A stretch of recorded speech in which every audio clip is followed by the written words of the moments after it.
Hello everybody, back here again for a vlog a day, and today is Saturday the 30th, and today is a lovely, beautiful day to be alive. Got up this morning, fairly decent time frame, got up and around. Wife still feels like shit. I don't know, she's sick. We don't know if it's flu, we don't know what's going on, all that good fun stuff. So she got up though, barely got up. She went to the bathroom, went back to lay down. She isn't doing really anything that requires her to be upright, and it sucks.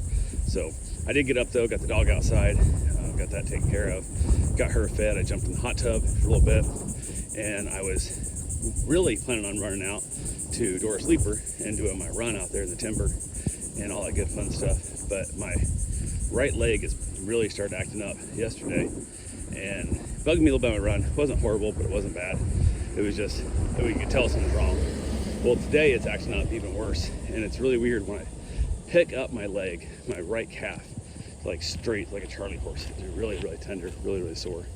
And when I had my motorcycle wreck a few years ago, I don't know, 2 or 3 years ago, what it was. First day of school started, I had a 16-year-old girl rearing me on my motorcycle, and for like, I don't know, 9 months or a year, it was like fully cramped up. Like it was really bad. There was something in that process of like a nerve or something, damaged something, muscle, whatever it was, that was causing me a lot of problems in that leg. And I had not really realized it fully went away, but it must have, because it is back and it's driving me crazy. So it's one of those things where when I have a pain, my brain can overcome it most of the time, but it takes me a while to get my brain rewired, I guess is the best way of putting it, to withstand and ignore the pain. So this pain is back and it seems new now, so it seems much worse than what it was even when it was near the end of its time. So didn't really want to get out there that far and be 4 or 5 miles from the motorcycle or car, whatever I take, out in the woods, and have trouble getting back. It's one thing if I'm right here in town or something and my leg finally cramps up completely, I can call somebody, have them come pick me up, and it's not that big a deal. It's much more difficult to have somebody come get me out in the middle of the woods, and I have to get back to my vehicle no matter what. So skip the trail running, plus I wouldn't be away from my wife that long. We just kind of checking on her. She's checking her O2 stats and whatnot and all that good fun stuff. She's just not doing great. Her appetite's all screwed up. She's just zero energy at all. Like she's tore up with this. We don't know what the heck's going on, but it is what it is. So I decided I needed to, I went to run to Dollar General. They have $5 off 25, and I was like, I want to go get that done. And I knew she wasn't going anywhere, so I went ahead. I actually jumped in her car to take it, because I usually only take her car if I'm going to get fuel, but I just got fuel a couple days ago in it, so it does not need gas. But I'm like, it's a nice day. I don't drive a convertible anymore.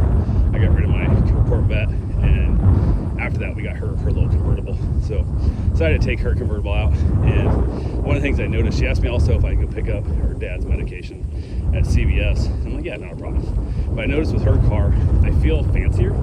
Maybe it's because it's like a luxury convertible. It's not like a Corvette. The Corvette just felt like it was a fun toy car, but it didn't feel fancy. And the Lexus feels fancy, even though it's old. You know, it's still in spectacular shape, and it just kind of has a little more Grey Poupon feel to it. So it makes me kind of chuckle when I think about that. So kind of is what it is there. So how are you doing today? So I went ahead and went and grabbed her medication. Actually, on the way there, I was her stuff, grabbed her medication for her father. As I came out, coming down a side road, saw a yard sale sign. Like, I'll go check out the yard sale. So on the way to Dollar General, I'm not really a big deal, and saw a gentleman that had a motorcycle and a golf cart out in front of his house for sale. And that gentleman was actually standing out in the street talking to somebody else, and I assumed it's his house because the yard was freshly mowed, and he was standing out there with either a leaf blower or a weed eater, I don't remember what it was, in his hand. So as I pulled up and asked him, I said, hey, is this your house? He was like, yeah. I go, how much is the motorcycle? He told me. I go, okay, cool. Let me go. I'll go ahead and park, because depending on what he was asking, I wasn't gonna bother wasting time. So turned around, pulled in the driveway, came over and talked to him for a little bit. It's an 02 Yamaha Royal Star Silverado. It's the same motorcycle my buddy's father has, and I'm like, okay, cool. He likes the bike. He's had it for years also. And this bike has less than 7,000 miles on it. It's like almost brand new, which sometimes makes me a little nervous because that means it was never driven at all. It's set for 10, 20 years. But I think this thing just didn't get driven much. The guy that owns it, he's third owner, I think. And this is like one of 7 motorcycles he has. So it's not really a big deal. It was somebody else's like third motorcycle also. Hardly ever got ridden. So it's one of those things where it got ridden often, just not very far. They would ride it, I don't know, 100 miles a month, whatever, which is plenty to keep things lubricated, keep things, moving on it. Unlike setting still for 10 years. Setting for 10 years is really hard on bikes, but started up nice. It's a carbureted bike, so you have to choke it, kind of stuff. It's got a little louder exhaust than what I'd want on it, but the price is decent. He just dropped the price quite a bit, and I made him an offer so I can back here in like 8 minutes with cash. And he's like, no, I just lowered the price to this. I don't want to sell it for that yet. I'm like, okay, cool. That's where I feel comfortable at. It's a couple things about it wouldn't have been my perfect choice. So I was comfortable in that price and he wasn't. So I was like, cool, all good. So I left and then headed over to the yard sale. Yard sale looked like crap. Didn't even bother stopping. And then went over to Dollar General. They had another digital coupon for another $4 off if you spend X amount of dollars on Pepsi products, and started trying to text my wife and call my wife because it's digital on the app. She has the app on her phone.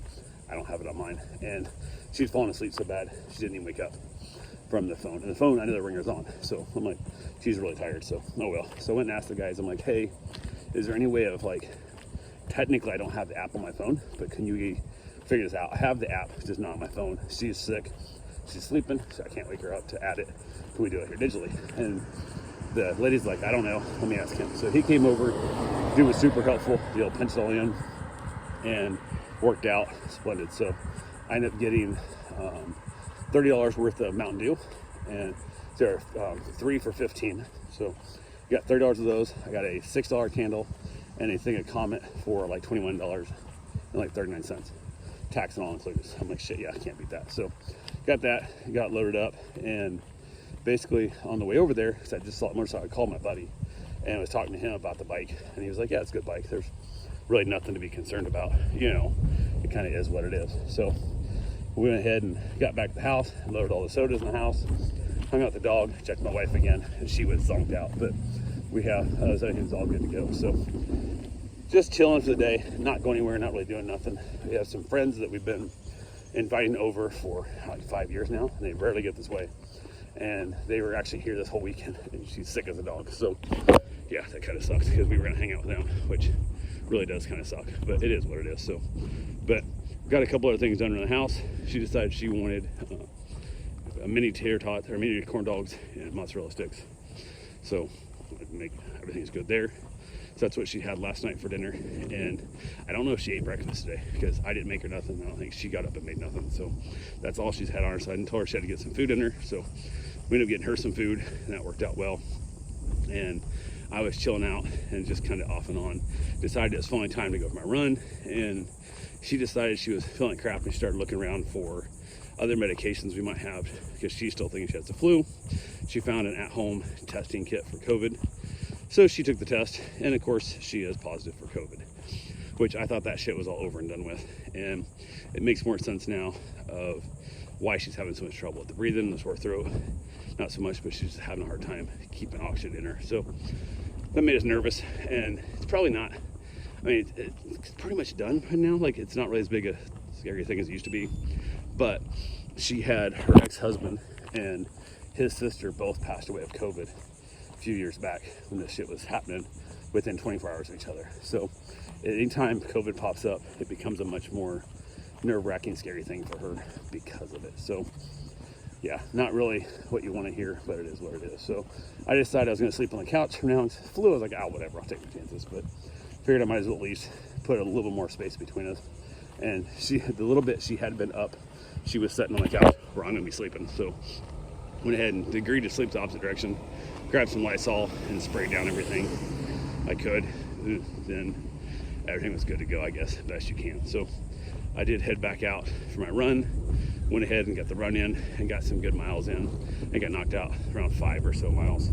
Got a good run in myself and ended up a different route. I like to kind of run, if I'm going a little bit distance, I like to go different area and kind of just run different spots. So one of the things I ran, I found a trail, which I don't know if it's a legal trail to ride on, but it's a dirt path back into the woods, and it's wide enough for like a side-by-side, maybe a small Jeep, but I wouldn't take a truck with nice paint down it by any means. So, but I might grab one of my dirt bikes and head out there one of these days and go check it out. I'll probably wait till it's more of a mid-weekday, so less likely to have people out there. If there are other people doing dumb shit, less likely to get run into head on, that kind of thing. So I walked down that trail a little ways and checked it out, and it's got so much debris and junk, and like old jet skis and all kinds of just garbage, and it's just a mess. And I think back, like, somebody owns that property and they're going to clean that damn mess up someday, and I feel bad for them. Most likely whoever owns it isn't going to hang with it. They'll sell it to somebody else. It'll become their problem. But by having all that debris around their stuff, it's hurting the value of the property greatly, because I know if I was buying a chunk of land to build something on or do something with, I wouldn't want to have to clean up other people's mess.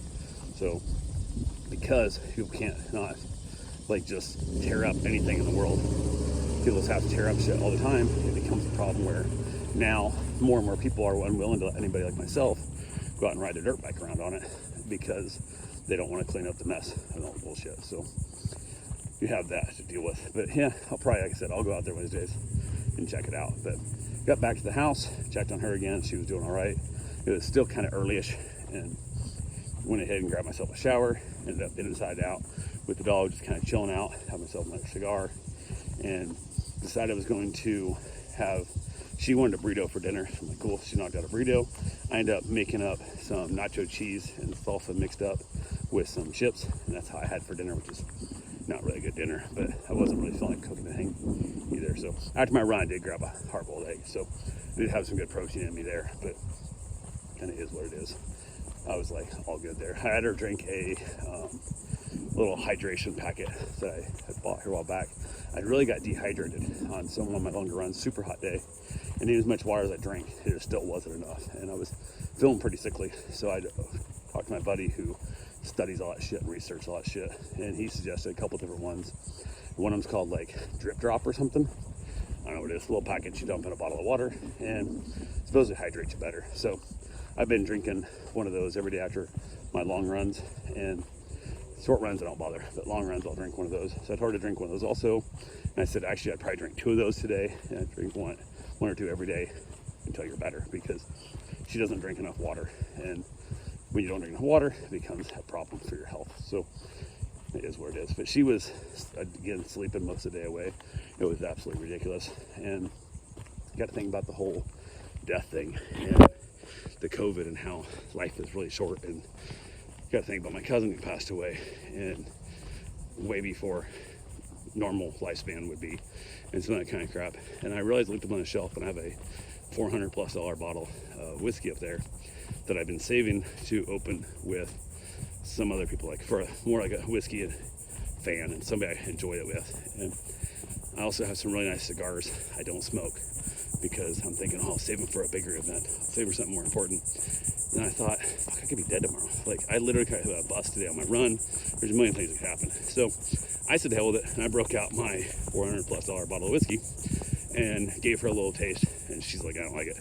I'm like, good, I don't have to share with you now, which I know it's a mean way to say it, but if she's not going to enjoy it, then she can keep drinking stuff she likes, like her Blackberry Crown and that kind of stuff that she enjoys. But I also gave her one of the THC drinks that she does like, hoping it would help her get some deep sleep tonight. So got her CPAP on her as well, and then I headed back outside with a very nice cigar and a very nice glass of 18-year-old Macallan, and enjoyed my evening. So it's outside, texted a few pictures of some friends, and like, hey, this is the life I'm living right now. Even though I'm not hanging out with some friends, we're not doing fun shit and whatever, and I'm worried about my wife, if she's gonna wake up alive or not, you know, kind of thing. So I am enjoying my nicer stuff, because why not? Why die with good toys and good cigars and good whiskey and not enjoy them? So yeah, there's that. So I had a buddy of mine who I've chatted with a few times. I went to his 50th birthday party. Good guy. He's actually been to Karen's birthday party before, I think once, twice, I don't remember. We've shown events, we've hung out a few times off and on, and been to his house before. And I would call him a good friend, but he's not a close friend. Does that make sense? Like, when we talk and stuff, we get along great, but we don't talk often. So he FaceTimed me, and he was drunk also. He likes to drink a lot. We talked about that on the phone call and different things and stuff. We talked for, I don't know, half an hour, 45 minutes about some really deep shit that he won't remember tomorrow because he's too drunk. But so I said, call me tomorrow when you're sober and we'll discuss this shit again. So often he'll hit me up when he's drunk with text or calls, and then he was talking about deep shit. But then in the daylight, when he's sober, he don't want to talk about deep shit. So there's that whole thing there. So that was fun. Great little conversation. We had a good time. And then from there, I was just hanging out with the dog every, I don't know, hour or two. I would go check on her, and we had a little finger thing put on it, checks your O2 levels. And I would literally slide down her finger while she's still asleep when you wake her up. And then I headed inside. Finally, the dog was kind of, she wanted to go in, so she's like, I'm going in. So went in, laid down on the couch, and texting some other friends who ended up chatting back and forth. It's like 3 in the morning. I don't know why the hell they're awake either. So, but we've got chatting back and forth. They'd reached out to me, and then we were just chatting on text back and forth. And every little bit I would get up, go check her O2 stats, and then lay back down again, because her answer was, if she gets down to 90 or below, I got to take her to the hospital. She's been averaging like 93, 94 all night. So it's not great, but it's not horrible. It's just not great. So, but yeah, I keep checking that. I don't want to go to sleep. So I'm thinking, because it's hovering in that range of like dangerous. So I'm scared to go to sleep, because if I sleep for 4 or 5 hours and her numbers go way down, I'm gonna feel really bad about it. So, and I also know that if I do fall asleep, it's like an alarm for like 2 hours or even 90 minutes. It's gonna be way worse for me than just staying up. So I just stayed up all night checking her stats.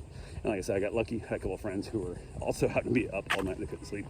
So I had somebody to chat with and text and stuff. So worked out nicely. I threw a podcast or a comedy show on and listened to the background as I was just kind of not really paying attention to it. So made it nice and just chilled out. Spent the evening checking on our O2 stats all night. And that's pretty much all I had. So that's all I got for right now. I will talk to you guys tomorrow. Have yourself a safe, wonderful day. Thanks for watching.